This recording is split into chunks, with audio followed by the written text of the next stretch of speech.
I was just going to show you a little bit of my plant addiction.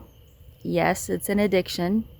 And let you in on a little secret for getting death row plants.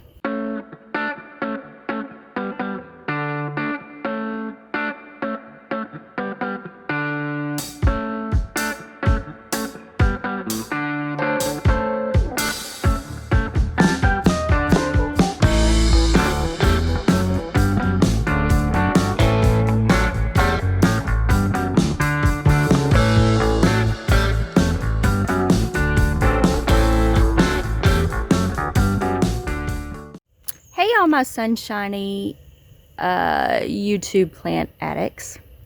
It's me, Donna. I am here today and I was just going to show you a little bit of my plant addiction.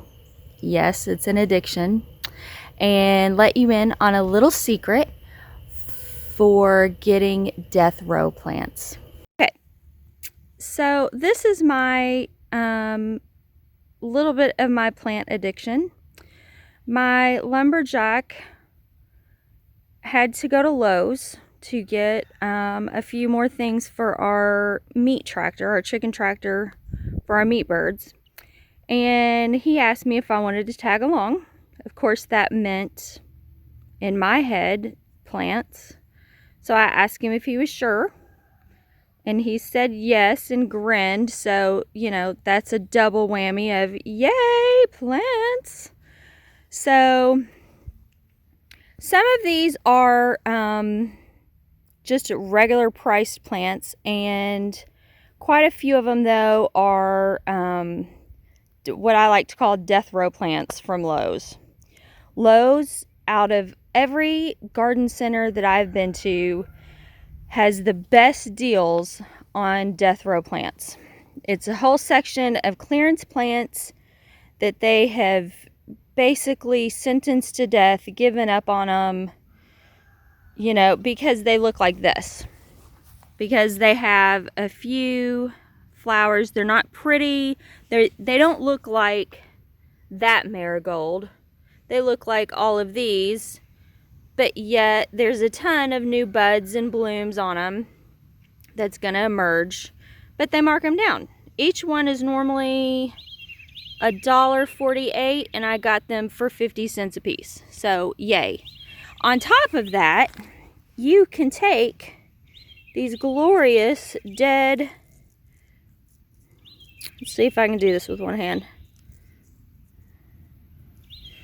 Maybe, maybe not. Anyway, there are seeds inside, tons and tons of seeds inside of that you can pull out and replant, which is my intent. But I did get quite a bit of plants that are for my bee beds out in the bee yard to feed my bees. But I couldn't help myself. They're just so pretty. You got lamb's ear, which is super soft, and it spreads like crazy. You will be able to give your neighbors tons of plants. And then they usually get these stalks on them with purple, pinkish flowers all over them. They're really pretty. I got some Shasta daisies. Most everything that I do try to get from Lowe's that is clearanced, some of it is annuals, but I have to like it really well to get annuals from the death row. Most of the time I usually try to get the perennials because they come back every year and you are getting so much for your money. So much for your money. I did manage to get this beauty. It's an heirloom rose, and I wish you guys could smell it because it smells so good. I got it for $5. Whoop whoop. Good deal. What was it normally? It's normally $15, and I got it for $5, so that's pretty good. So that is my whole little section of plants that I need to plant, which I intended to do today, but it keeps kind of drizzling and it's a tiny bit cool out here for me. I don't like it. So I am going to wait, hopefully in the next couple of days, if it's not crazy storming. These are my baby tomatoes. They're just teeny tiny babies. I got a really late start on planting these because we were supposed to go to Hawaii on a work trip with my husband, and then all of the crazy COVID-19 stuff happened and it was, we're not traveling. So hopefully we will be making that trip in the next couple months, maybe. I don't know. At this point, I'm kind of like, I don't want to go anywhere. I don't care if it is Hawaii. I want to get my garden in. I got lots to do in the garden. But we will walk out and look at the bee yard. It's kind of cool and it's drizzling, so I don't think the bees are out. But I do have quite a bit of stuff popping up. We did have, like many of you, a pretty hard frost the other day. So this bed had quite a bit of buckwheat in it. And there still is some that is still alive. But I did notice we did lose some, which kind of makes me sad. But that was my fault. We jumped the gun on that one. Well, I jumped the gun. Not so much my husband. But we've got several things planted in here. We've got some yarrow, black-eyed Susans. Some of my spring bulbs are finally popping up. Bee balm. The purple right there is sage. All the little stuff that's coming up out of the ground is, I'm pretty sure it's hollyhock is what is coming up. I don't remember what this is. I think it's a bellflower, I believe. Some more yarrow. I've got some knockout roses that my Auntie Connie gave me. So hopefully once it starts warming up, they'll perk up. And then it's kind of a lot of repeated over here. It looks like I missed a couple things. I have on the other side of it, I had a bed there that is full of weeds at the moment. But I do have a few things over there planted that I still need to dig up that, just like that one right there. I don't know if you can see it. It's sage and some lavender that I still need to plant. But it's been so cool. It's like it's been so crazy cold this year. It's weird. So the bees are not out. I don't see any. Oh, I might see one over there, but it's too cold for them too. So if the bees aren't working, I'm not out here working. That's my motto. I think that might be my new motto. Let's see. I thought I did see a bee over here. Oh, there's a little tiny bee. Oh, there's a couple of bees. It's too cold. Go back in. Go back in. Don't hit me in the face. Okay, so this is my mess of a garden at the moment. Just gonna be real. Gonna be totally real. The grass in between the rows needs to be mowed. There are so many weeds that needs to be picked. There's a few things though that are absolutely fabulous and make me super duper happy. You know, I've got asparagus in this bed. As you can see, some of them I let get up and start to go to seed if the frost didn't get them. There's all kinds of baby asparagus down here. Whoops, cut that out. I have beets that are growing, some little beets. I have more radishes in here. I have super duper fabulous breakfast radishes that I probably need to harvest some of these soon, that my friend Sarah gave me some of those seeds. Yay, thanks Sarah! I have kale that's like,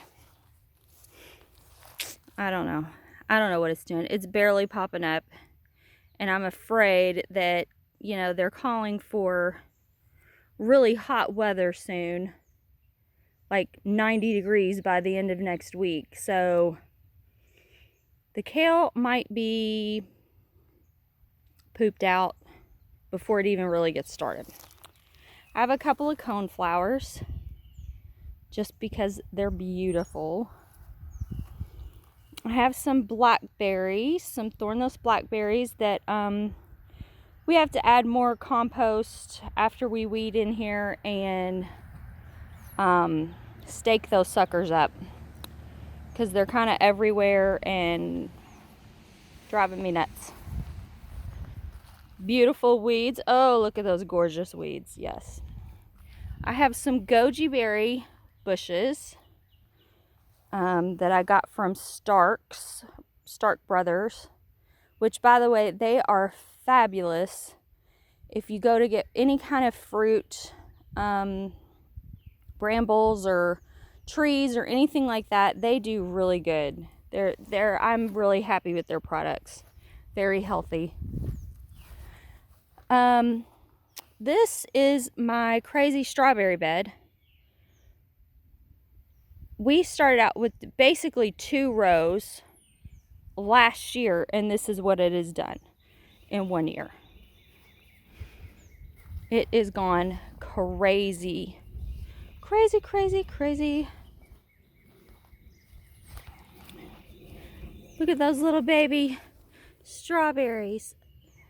That makes me happy. Super duper happy. So yes, I do have a toilet in my garden, because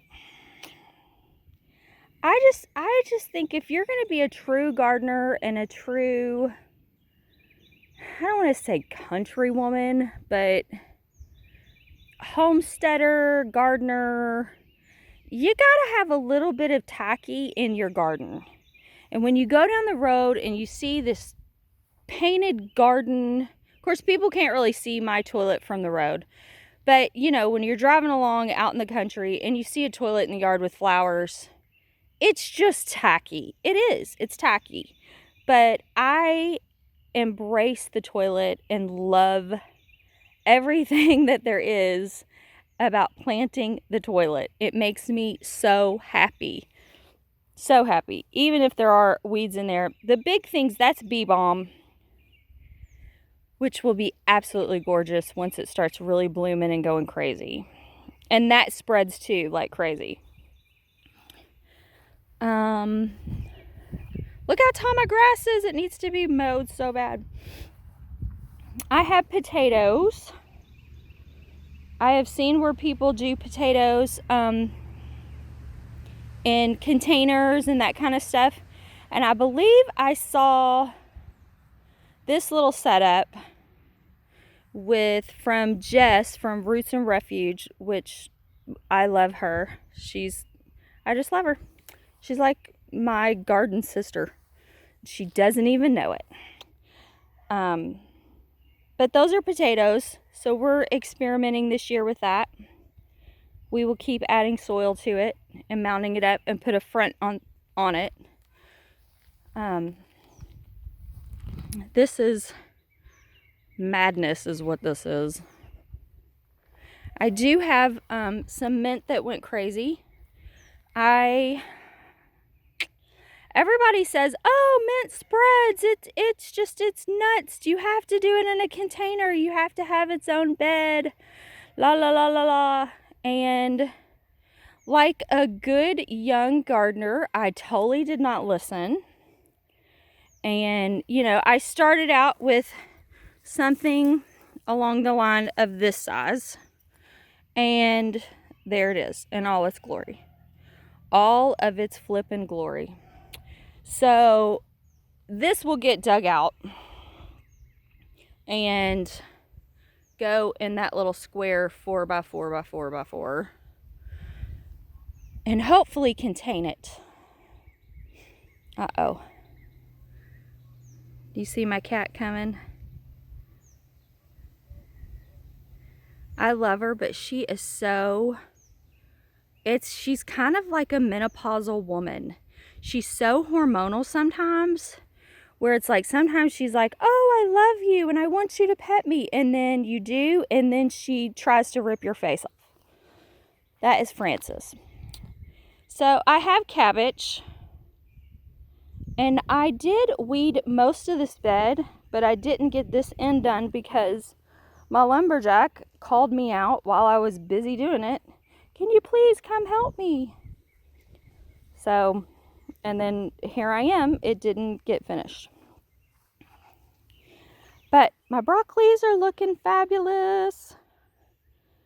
I really hope they don't decide to bolt with the heat that is coming, which I imagine they probably will, but we're just going to pray that they don't. Let's just live in denial of it. But my cabbage looks good. Love my cabbage. Love my broccoli. I kind of just decided that this broccoli, cabbage, and onions in this bed is kind of just, it should just be named the toot bed, because that's what you get when you grow all that and you eat all that. So some of my beds never got finished last year, like filled with soil, and this is one of those beds. That will happen this year, and so will this one.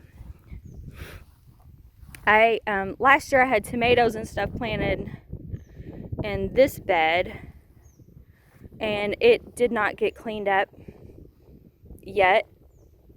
I should, if I was a really good gardener, I would clean all this up at the end of the season so that it's ready for me as I get started for the next growing season. But, you know, do as I say, not as I do. I have onions. I think I've got 200 onion sets that I planted. That's right. I like the onions. I have a bunch of different varieties of raspberries in this bed. This whole bed is filled with raspberries. I think, if I remember correctly, they're supposed to, it's like this section blooms and starts producing in June. The next one is July. And then the next one is August. So more weeds, you know, life happens. I have rhubarb. I'm growing rhubarb for the first time this year. My sister and my mom both have been very much like, grow rhubarb pie with strawberry. Oh my gosh, it's so good. This little area right beside the garden is our orchard. We have right here, the first little row, we have cherry trees. I think that one right there, the big one, is that one we got from Lowe's, and it's a super sweet. This one we got from Stark's, and it's a pie cherry, a Ballatin pie cherry. The next row is apples. I cannot remember what that one is, and the tag is off of it. The one over there. This one, I really need to like make a, this one's a wine sap, but I really need to make a binder with all of their names and what they actually are. That is a peach tree,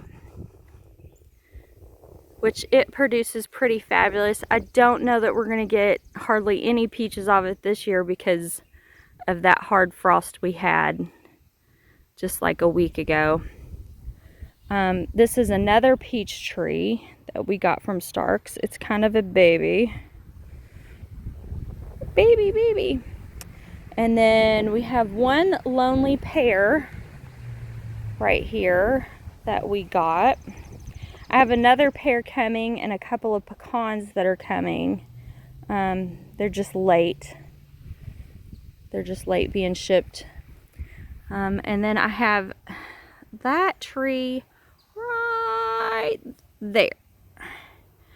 That is a pear tree that was here when we bought the place, and just realized it within the last couple years. It really needs to be pruned. We kind of have a, if it produces great, then okay, we're gonna kind of baby it this year and see how it does. If it produces great, then we'll try to keep it. If not, then we'll probably cut it down and just kind of start over. But that is where we are at in our little orchard. We're planning on expanding it. So this is one of my elderberry bushes that I have, and this is the other one. They have grown like crazy. It was a bare root stock when I got it, and they just have taken off and gone crazy. This is another thing that we got from Stark Brothers, and they've been great. So we will hopefully get to harvest lots of elderberries this year. I'm going to try to take some cuttings and start some new plants so that we can propagate and have more. But they're big and beautiful on the back of our garage with pallets and hay. Thanks for walking around with us today, or with me, not us. I just want to encourage you guys to really just start where you're at. You don't have to have 27 acres. You don't have to have a huge garden area. Just start where you're at, use what you have, and just get out there and grow. Thanks for watching. See you next time.